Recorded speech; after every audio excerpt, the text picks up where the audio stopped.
ఈరోజు అత్యవసర మెజార్టీ తోటి 2000 3000 మెజార్టీతో గెలిచిన జోకర్ జగదీశ్వర్ రెడ్డి కూడా మా తెలంగాణ రాష్ట్ర ముఖ్యమంత్రి వర్యులు యనుమల రేవంత్ రెడ్డి గురించి మాట్లాడే నైతిక విలువ నీకు లేదు, మాట్లాడే అర్హత నీకు లేదు.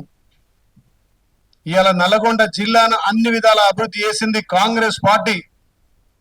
గౌరవ ముఖ్యమంత్రి నేతృత్వంలో మా ఉత్తమ్ కుమార్ రెడ్డి గారు, మా కోమటిరెడ్డి వెంకరెడ్డి గారు ఇద్దరు కూడా ఉమ్మడి నల్గొండను తెలంగాణలో మొదటగా ఉంచే కార్యక్రమంలో ఏ కార్యక్రమం జరిగినా నల్లగొండ కిల్లా నుంచే జరగాలని చెప్పి మీరు గత 10 ఏళ్లుగా మర్చిపోయినటువంటి అభివృద్ధిని, సన్నబియ్యం కార్యక్రమాన్ని నల్లగొండ జిల్లా నుంచి రాష్ట్ర వ్యాప్తంగా లబ్ధిదారులకు అందరికీ తెల్ల రేషన్ కార్డులు నల్లగొండ నిన్న తుంగతుర్తి నుంచి ప్రజా సంక్షేమం అందిస్తుంటే జీర్ణించుకోలేక మీకు మనుగడ లేదని చెప్పి